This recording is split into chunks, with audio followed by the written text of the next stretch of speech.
On a summer day in 2005, in a hotel room in the city of Tokyo, a 73-year-old man died alone.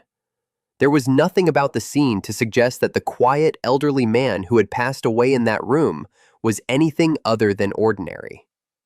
But he was not ordinary. He was Yi-gu, and he was the last crown prince of Korea, the final direct heir of a royal dynasty that had ruled his country for more than 500 years. And the hotel where he died, in a cruel and almost unbelievable twist of history, stood on the very ground where the mansion of the exiled Korean royal family had once been built in Japan, the same patch of earth where he had spent part of his childhood as the son of a captive prince. He died childless, estranged, and largely forgotten in a foreign country on the site of his own family's gilded imprisonment. And with his death, the direct male line of one of the longest reigning dynasties in the history of the world quietly came to an end. The family he belonged to were the rulers of the Joseon Dynasty and the Korean Empire, the House of Yi. For 5 centuries, they had sat upon the throne of Korea. 27 kings and emperors of this single family had governed the peninsula, ruling from magnificent palaces in Seoul, presiding over a proud, ancient, deeply Confucian civilization that called itself, for much of its history, the Hermit Kingdom, sealed off from the outside world. It was a dynasty older than almost any royal house in Europe. It had been founded before Columbus sailed, and it was still ruling when the automobile and the telephone were invented. And then, in the space of a single generation, it was destroyed, not by a revolution of its own people, not by execution or by a firing squad, but by something stranger and in its own way, even crueler. It was swallowed whole by a foreign empire, and its members were scattered, imprisoned, married off to their conquerors, driven to madness, and slowly erased from the memory of the world. This is the story of what happened to Korea's royal family after their kingdom fell. And it is a story with a queen who was murdered and burned inside her own palace. A child prince taken from his mother and shipped to a foreign country as a hostage. A beloved princess who was slowly driven insane in exile and locked away in a psychiatric hospital for decades. A crown prince who fought for the army of the very nation that had stolen his throne. And a family that, even after their long ordeal, was forbidden by their own liberated country from ever coming home. It is one of the most tragic collapses of any royal family anywhere in the modern world, and outside of Korea, hardly anyone knows how it truly unfolded. So let me take you through the whole story, from the very beginning, because the details are far darker, far sadder, and far more haunting than you might imagine. To understand how the last prince ended up dying alone in a Tokyo hotel room, you first have to understand just how ancient, how proud, and how powerful the dynasty he came from truly was, and how it was slowly strangled to death over the course of a few short, devastating decades. The Joseon dynasty was founded in the year 1392 by a brilliant general named Lee Seong-gae, who seized the throne, established a new kingdom, and took the royal name Taejo, becoming the first king of a line that would endure for more than half a millennium. Under the House of Yi, Korea became one of the most sophisticated and orderly societies in all of Asia. The dynasty embraced a strict and elegant form of Confucianism that shaped every aspect of life, from the structure of the family to the running of the government. It produced extraordinary achievements. One of its greatest kings, Sejong the Great, personally oversaw the creation of Hangul, the Korean alphabet, a writing system so ingenious that it is still celebrated today as one of the most rational and beautiful ever devised. The dynasty built the great palaces of Seoul, chief among them Gyeongbokgung, the Palace of Shining Happiness, a vast complex of throne halls, gardens, and pavilions from which the kings governed the land. It was a civilization obsessed with scholarship, with proper conduct, with the careful ordering of society according to ancient wisdom. The kings surrounded themselves with an elite class of scholar officials chosen through grueling civil service examinations, men who spent their lives studying the Confucian classics. The dynasty kept meticulous records of its own history, compiling annals so detailed and so faithfully maintained across the centuries that they survive today as one of the most complete historical archives ever produced by any nation on Earth. Korean astronomers charted the heavens, Korean printers experimented with movable metal type, and Korean artisans produced ceramics and craftsmanship of breathtaking refinement. For century after century, the House of Yi ruled a stable, cultured, self-contained civilization that deliberately kept the outside world at arm's length, earning Korea its enduring nickname, the Hermit Kingdom. It was a world that believed, with total confidence, that it would endure forever, exactly as it always had, ruled by the same royal family until the end of time.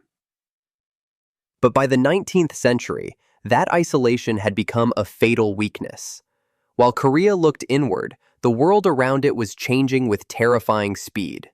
To the west, China, the ancient patron and protector of Korea, was being carved up and humiliated by the industrialized powers of Europe. And to the east, something even more dangerous was rising: Japan, which had thrown off its own isolation, modernized itself with astonishing ferocity, and now looked hungrily at the Korean peninsula, which pointed toward the Asian mainland like a dagger. Korea, still sealed away in its Confucian traditions, with an old-fashioned army and a court torn apart by political factions, was catastrophically unprepared for what was coming. At the center of this gathering storm stood the man who would become the second-to-last ruler of the dynasty, King Gojong. He had come to the throne in 1863 as a child of 11, and for the first years of his reign, real power was held by his formidable father, a regent known as the Daewang-gun, a fierce traditionalist determined to keep Korea closed and to crush the foreign influences he despised. But as Gojong grew older, power shifted toward another figure entirely, his queen, a woman of extraordinary intelligence, political skill, and iron will, remembered today as Empress Myeongseong, though history long knew her simply as Queen Min. Queen Min understood the danger Korea faced far better than most of the men around her. As Japan tightened its grip, she pursued a bold and perilous strategy. She tried to protect Korea's independence by playing the great powers against one another, and above all, by leaning toward Russia as a counterweight to the growing menace of Japan. It was a clever policy, and it made her the single greatest obstacle to Japanese domination of Korea. And so, the Japanese decided to remove her. What happened next is one of the most shocking crimes ever committed against a royal family, and it set the tone for everything that followed. On a night in October of 1895, a band of Japanese agents and assassins, acting with the knowledge of Japanese officials, forced their way into Gyeongbokgung Palace, the sacred heart of the Korean monarchy. They stormed through the royal quarters, hunting for the queen.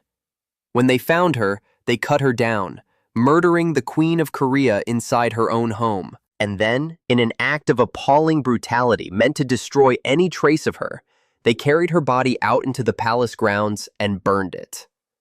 The most powerful woman in Korea, the Empress in all but name, had been slaughtered and incinerated in her own palace by foreign killers, and the world barely reacted. For King Gojong, it was a catastrophe beyond imagining. His wife murdered, his court terrorized, his kingdom exposed as utterly helpless against Japanese aggression. In fear for his own life, he eventually fled his palace altogether and took refuge for a time inside the Russian legation in Seoul, ruling his own country from the protection of a foreign embassy, a humiliating measure of just how far the once mighty dynasty had fallen. And yet, Gojong did not give up. In a final, defiant attempt to assert Korea's independence and dignity, in 1897 he did something dramatic. He proclaimed the founding of a new state, the Korean Empire, and elevated himself from a mere king into an emperor, declaring Korea the equal of the great imperial powers around it. He launched a wave of modernization, building new institutions, introducing electric lights and streetcars to Seoul, reforming the military, and trying desperately to drag his ancient kingdom into the modern age fast enough to survive. For a few years, it seemed as though the Korean Empire might just have a chance, but the forces arrayed against it were simply too great. In 1904 and 1905, Japan fought and won a stunning war against Russia, the very power Korea had been counting on as its protector. With Russia defeated and driven out of the region, and with the other great powers content to look the other way, nothing stood between Japan and its prize. In 1905, Japan forced the Korean Empire to sign a treaty that stripped it of control over its own foreign affairs and made it, in effect, a Japanese protectorate. Korea was no longer master of its own destiny.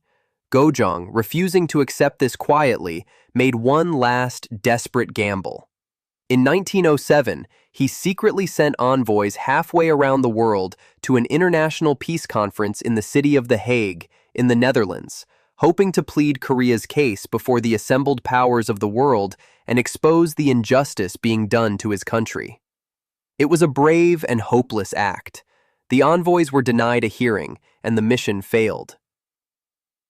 But when the Japanese discovered what Gojeong had done, they were enraged. In retaliation, they forced the emperor to abdicate his throne. The last independent-minded ruler of Korea was pushed aside, and the dynasty entered its final act. Gojeong's place was taken by his son, who became the Emperor Sunjong, and he would be the last emperor Korea ever had. Sunjong was a gentle, sickly, and tragically weak figure, easily controlled, with none of his father's fire. Under his brief and powerless reign, the end came swiftly. In August of 1910, Japan carried out the final step it had been building toward for decades. It formally annexed Korea, abolishing the Korean Empire entirely and absorbing the entire country into the Japanese Empire. After 518 years, the reign of the House of Yi over an independent Korea was over. The throne was gone. The empire was gone. Korea itself, as an independent nation, simply ceased to exist on the map, becoming a colony that would remain under harsh Japanese rule for the next 35 years. But here is where the story of the royal family takes its strange and terrible turn, because the Japanese did not simply abolish the dynasty and cast its members aside. They did something far more calculated and, in a way, far more cruel. They kept the royal family alive, but they transformed them into instruments of their own conquest.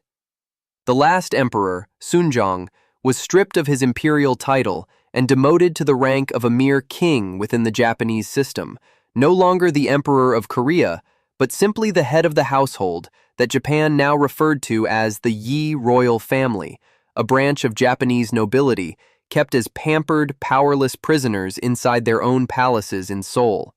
They were given titles, allowances, and comfortable confinement, and in return, their very existence was used to lend a veneer of legitimacy to Japanese rule, as though the old royal house had gracefully consented to become part of the empire that had devoured it. The dynasty was not killed. It was domesticated, hollowed out, and put on display, and its individual members would pay for this arrangement with lives of quiet, prolonged tragedy. And to understand just how deliberate this was, you have to understand what the Japanese did to the physical heart of the monarchy itself. Gyeongbokgung Palace, the sacred 500-year seat of the Korean throne, the place where the kings had ruled and where the queen had been murdered, was systematically dismantled and desecrated. The Japanese tore down hundreds of the palace's buildings, selling off or destroying vast portions of the ancient complex. And then, in a calculated act of humiliation, they constructed an enormous Japanese colonial government headquarters directly in front of the palace's main throne hall, a hulking modern building deliberately positioned to block and overshadow the very center of Korean royal power, so that any Korean who came to look upon the home of their kings would see instead the monument of their conquerors squatting in front of it. It was architecture as domination, a message written in stone. The old Korea was finished, and Japan now stood in its place.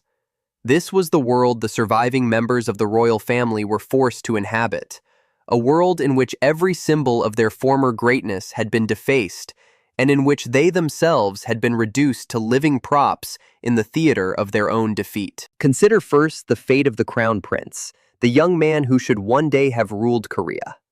His name was Lee-un, and his story is a study in how thoroughly the Japanese set out to absorb and neutralize the Korean royal line.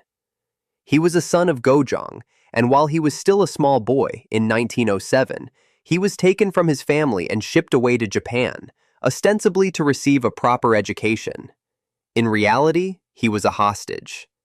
A 10-year-old child, the heir to the Korean throne, was carried off to the land of his family's conquerors to be raised among them, shaped by them, and kept where they could control him. And the plan worked with chilling efficiency.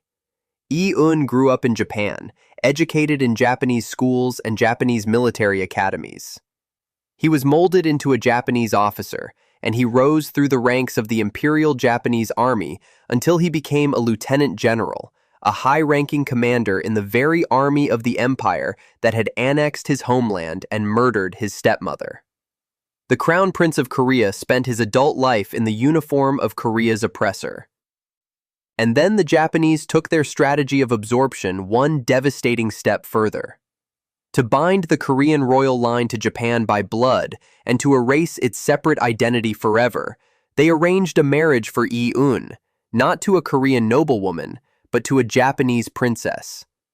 Her name was Masako, a member of the Japanese imperial family, and in 1920 she was married to the exiled Korean crown prince in a union designed by Japanese officials to fuse the two royal houses together. In Korea, she would come to be known as Lee Bangja. It was a political marriage in the coldest possible sense, engineered to serve the interests of the empire. And yet, in one of the few glimmers of grace in this entire dark story, Lee-un and his Japanese bride grew over the years into a genuinely devoted couple, two people trapped by history who came to love and depend on one another. But even that small mercy was shadowed by tragedy.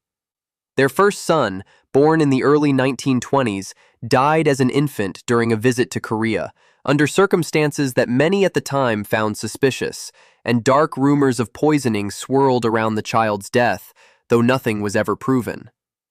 A second son, named Gu, was born in Tokyo in 1931, the little boy who, many decades later, would die alone in that hotel room, and with whom this story began.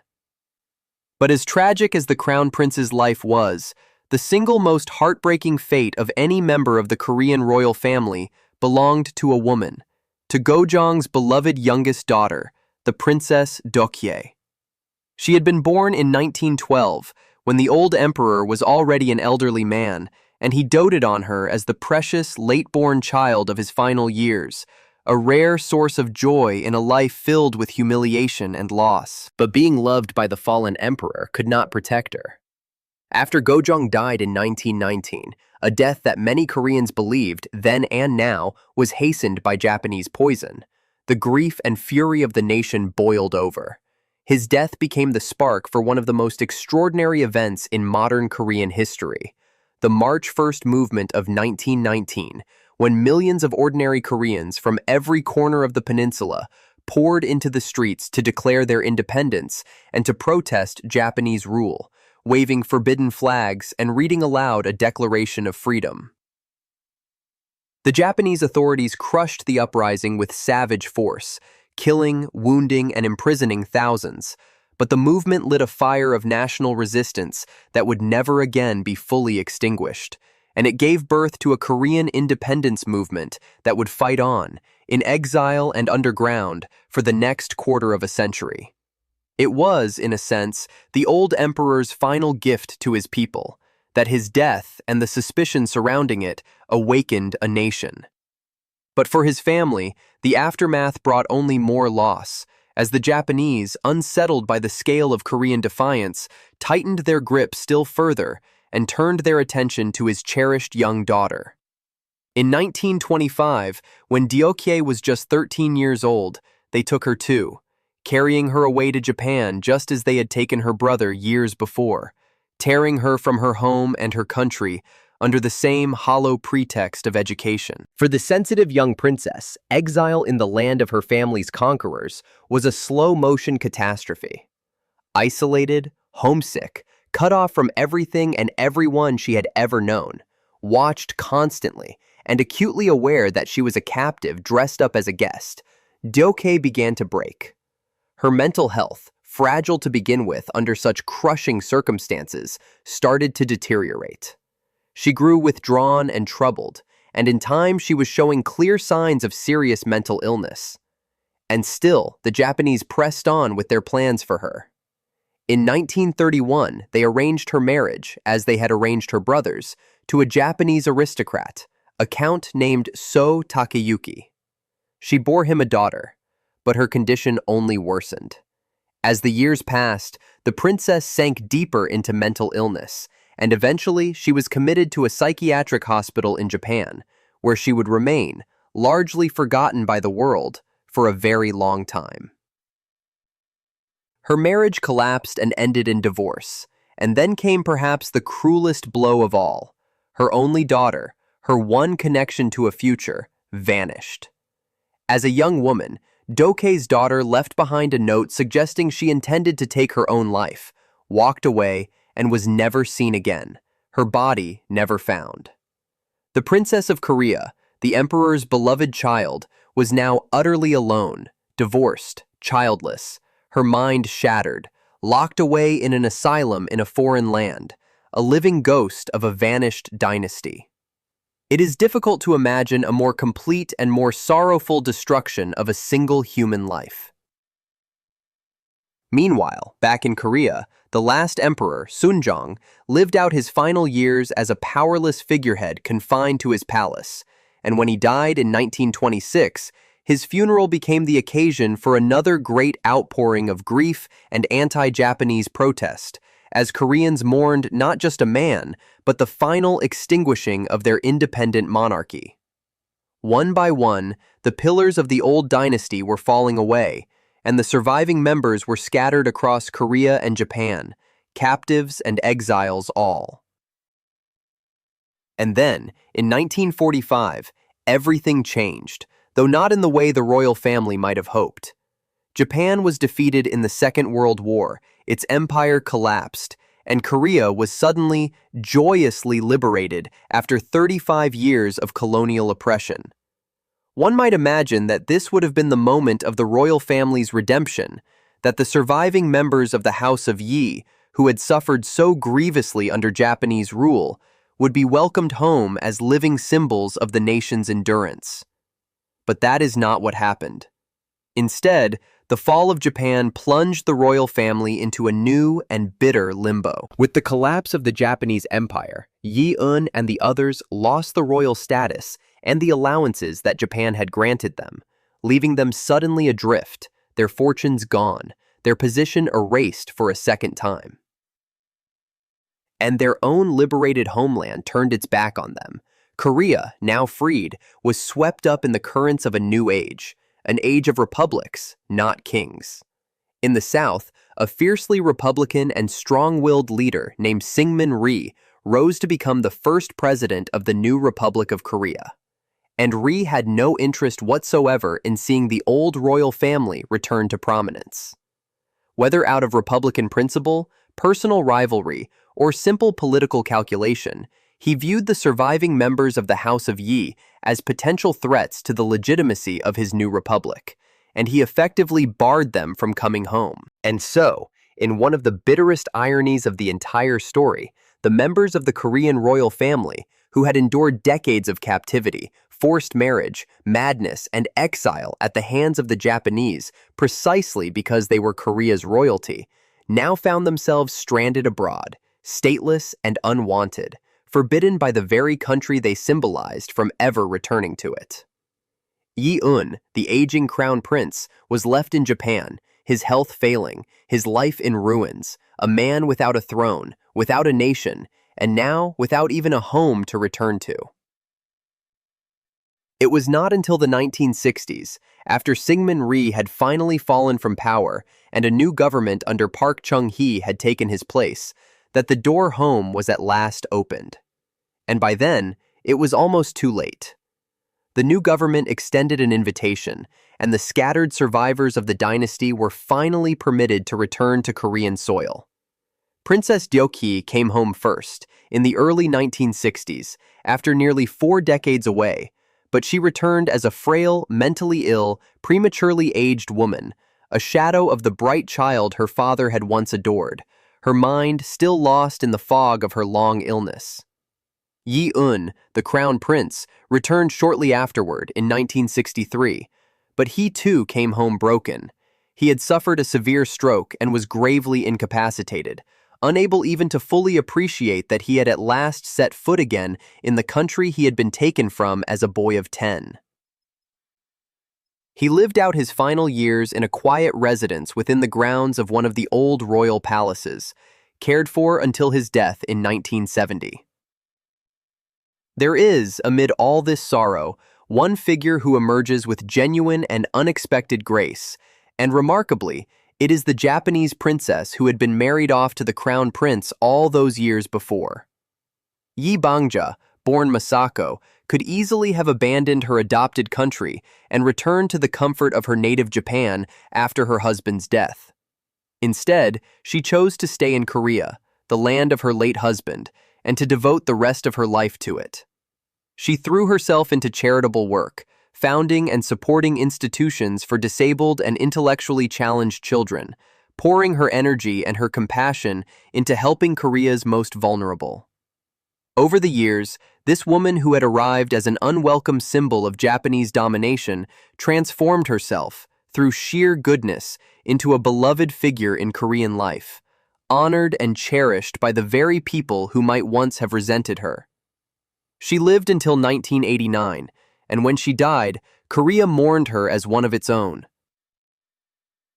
And in those same closing years, the tragic Princess Deokhye, having spent her final decade back on Korean soil, also passed away in 1989, her long ordeal finally at an end. The two women, the Japanese princess who had given her life to Korea, and the Korean princess whose life had been destroyed by Japan, died in the same year, the last living links to the old imperial court, closing a chapter of history soaked in grief. Which brings us back to Egu, the last crown prince, the little boy born in Tokyo in 1931, with whom this story began. Of all the members of his family, his life took perhaps the most modern and in some ways the most poignant shape. Unlike his father, Egu managed to build a life partly on his own terms.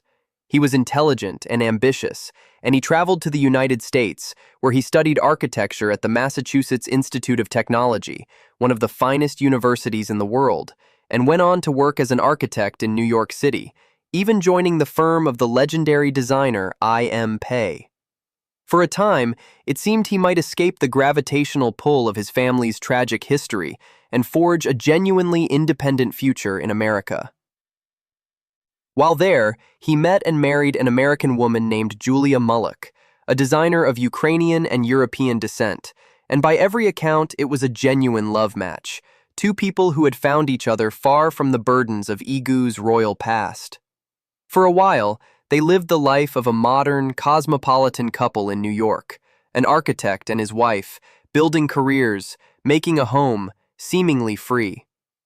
And when the family was at last permitted to return to Korea in the 1960s, Julia came with him, and she embraced her adopted country with real warmth, learning about Korean life, involving herself in charitable and social work, much as her mother-in-law Yi Bangja had done, and trying earnestly to be a good and dutiful member of the ancient house she had married into. For a time, it seemed as though Egu might finally give the dynasty something it had not known in decades, a measure of stability, dignity, and even happiness. But the weight of being the last heir of a 500-year dynasty proved impossible to escape. Because Egu and Julia had no children, immense pressure was placed upon him from those who cared about the continuation of the royal line to end his marriage and take a wife who could produce an heir. It was a heartbreaking demand, and in the end, it destroyed his marriage. He and Julia divorced. But the sacrifice was for nothing, because Gu never did produce an heir. His later years drifted into decline. His business ventures failed. He grew isolated and estranged from much of what remained of his family and his country. And in time, he drifted back to Japan, back to the land of his birth, the land of his family's long captivity, where he lived out his final years quietly and alone.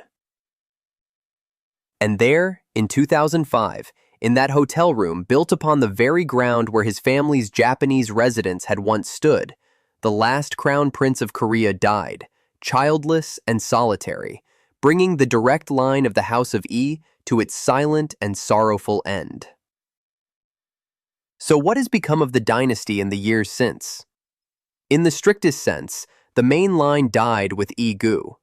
But the story of the Jeonju Yi clan, the vast extended family descended from the founders of the dynasty, did not end entirely. In the wake of Gu's death, disputes broke out over who, if anyone, should be regarded as the symbolic head of the former imperial house, and several distant relatives and claimants stepped forward. One man had been adopted as an heir to carry the family's ceremonial legacy forward. Another descendant, a man who had lived one of the most extraordinary and humble lives imaginable for a person of royal blood, became known to the Korean public as a kind of living relic of the monarchy, a prince who had, at various points in his life, worked ordinary jobs and lived in genuine poverty and obscurity, even spending years abroad doing manual labor, before eventually being recognized late in life and given a modest ceremonial role. The contrast could not be sharper. A descendant of emperors who had swept floors and struggled to pay rent, a living symbol of just how far the mighty House of Yi had fallen. In his youth, he had even found brief fame as a popular singer, before his fortunes collapsed and he drifted into years of hardship and anonymity, working odd jobs far from home, his royal ancestry known to almost no one around him. That a man born of the imperial house of Korea could spend decades as an unknown laborer, invisible and forgotten, tells you everything about the completeness of the dynasty's fall. And the disputes over the family's ceremonial leadership have never been fully resolved. There is no throne to inherit, no kingdom to rule, only the empty prestige of a title and the quiet rivalries of scattered relatives, arguing over the ghost of a crown that no longer exists in any real sense at all. Some of these descendants have, in recent years, become gentle public advocates for remembering the monarchy, not to restore it to power, which no serious person in Korea desires, but simply to honor the memory of the dynasty, to preserve its rituals and its history, and to ensure that the extraordinary suffering of the last royal generation is never forgotten. They appear at commemorations, tend to the ancestral rites, and speak to journalists and students about a vanished world. They are the caretakers of a memory rather than the claimants to a power, the last keepers of a flame that no longer lights anything but the past. Today, the Republic of Korea is a thriving, modern, fiercely democratic nation, and there is no serious movement to restore the monarchy. The dynasty belongs to history now, but it has not been forgotten. The great palaces of the House of Yi, Gyeongbokgung, where the queen was murdered, Changdeokgung, with its beautiful secret garden, and the others, have been lovingly restored and are today among the most treasured cultural landmarks in Korea, drawing millions of visitors who walk through the same halls where the last emperors lived and died. And in recent years, the tragic fates of the royal family, and especially the shattering story of Princess Deokhye, have been rediscovered by a new generation through books and hugely popular films, which have moved Korean audiences to tears and restored these forgotten figures to their rightful place in the nation's memory. The family that Japan tried so hard to erase, and that a young republic once tried to forget, has been reclaimed at last as part of the soul of Korea. It is worth stepping back to consider the wider meaning of all this, because the fall of the Korean royal family was never merely a private tragedy. It was inseparable from the greatest catastrophe in modern Korean history, the loss of national independence itself. The slow strangulation of the House of Yi was the slow strangulation of Korea, and the two stories cannot be told apart. The murder of the queen, the forced abdication of the emperor, the annexation of the empire, the abduction of the royal children, each was a step in Japan's methodical erasure of Korea as a nation. And the particular strategy the Japanese used against the royal family, not slaughtering them, but absorbing them, educating their princes into loyal servants of the empire, marrying their heirs into the Japanese imperial line to dissolve their separate identity, was a mirror of what Japan attempted to do to the Korean people as a whole during its brutal colonial rule, when it banned the Korean language in schools, forced Koreans to adopt Japanese names, and tried to extinguish Korean identity altogether. The tragedy of the House of Yi, in other words, was the tragedy of Korea itself, written small in the lives of a single family.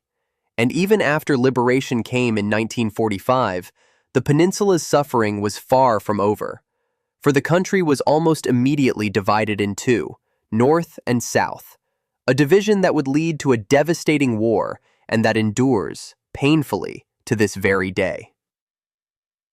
The old unified kingdom that the House of Yi had ruled for 5 centuries was gone, and in its place stood two rival states, with the memory of the vanished monarchy left stranded between them. There is something profoundly and almost unbearably human at the heart of this story. It is the story of a family that was not permitted the mercy of a clean end. The Romanovs of Russia were murdered in a single night, and their suffering, however horrific, was at least brief. The Ottoman dynasty was expelled from its homeland and left to wander in poverty, but it was allowed to remain, in exile, a family. The House of Yi endured something slower and more insidious than either. A decades-long process of being taken apart piece by piece, child by child, mind by mind. A queen butchered and burned in her own palace. A little boy carried off to be raised by his family's enemies and turned into a soldier of their army. A cherished princess driven into madness and shut away in an asylum, her daughter lost forever.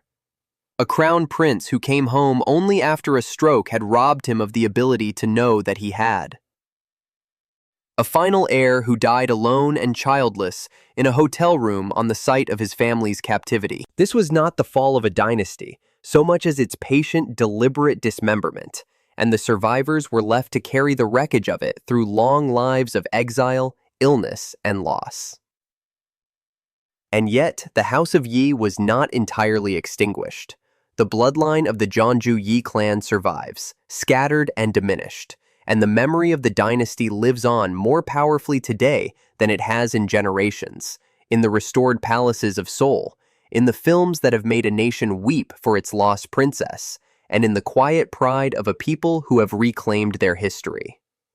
When you set the Korean story beside the other great royal falls of the modern age, it stands apart in its particular sorrow, for the Korean royal family was not destroyed by its own people in a revolution, nor cut down in a sudden act of violence, but slowly consumed by a foreign power that sought to swallow their identity along with their throne. They lost their kingdom, their independence, their sanity, their children, and very nearly their place in memory itself. And the last of them died alone, an ocean away from the palaces of his ancestors. If you found this story as moving as I did, do me a favor and hit that subscribe button. It genuinely helps this channel grow and lets me keep telling these forgotten stories that shaped our world. And let me know down in the comments what you think. If Queen Min had not been assassinated in her palace that terrible night in 1895, if Korea's cleverest and most determined leader had lived to keep playing the great powers against one another, could the Korean Empire have survived? And could the House of Yi still sit upon a throne today? Or was the fall of Korea's ancient dynasty already inevitable the moment Japan set its sights on the peninsula? I would love to hear your thoughts, and I'll see you in the next one.